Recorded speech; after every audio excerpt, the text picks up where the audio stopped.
Some symptoms of astral exteriorization.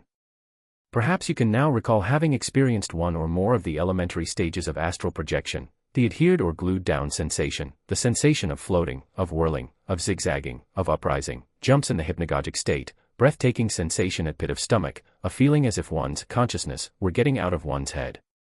These same things may have happened to you many times, when you were unaware of them.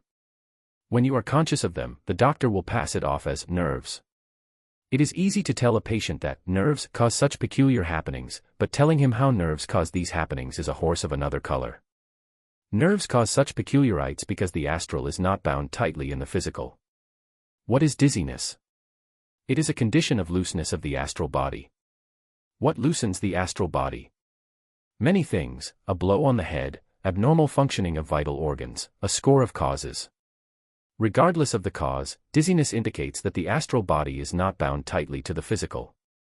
When dizzy, we stagger because the astral body is loose and half inclined to withdraw from the physical.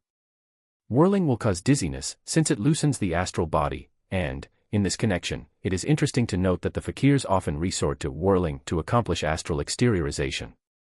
An experience which is not altogether rare is that of waking at night, for an instant, and seeing a duplicate of oneself hovering about a foot above one. It lies in a horizontal position, and is trembling, as if resting on the air. It is gauzy-colored. A moment later we awake with a jump. In such a case, the etheric, I call the astral etheric, not because I believe it is composed of ether, but because others who do believe this have given it that name, was about 1 foot out of coincidence. But you will say, I saw this from my physical body. And you did. But the conscious mind was not in the physical body. I will attempt to explain later how the senses can cut capers.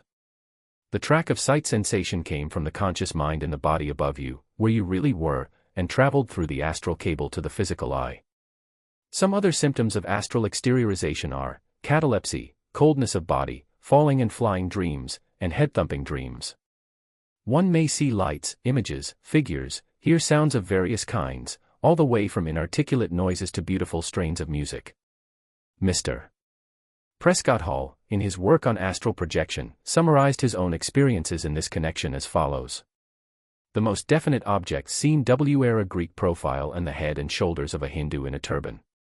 These were perfectly distinct. A brilliant red object.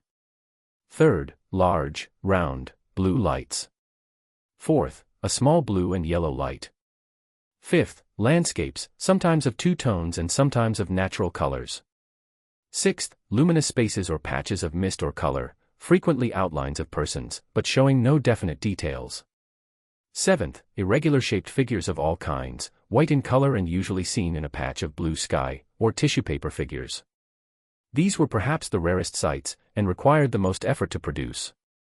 The principal sounds heard were the following: a hissing or whistling, as of escaping steam, single musical notes, musical phrases, generally new to the hearer.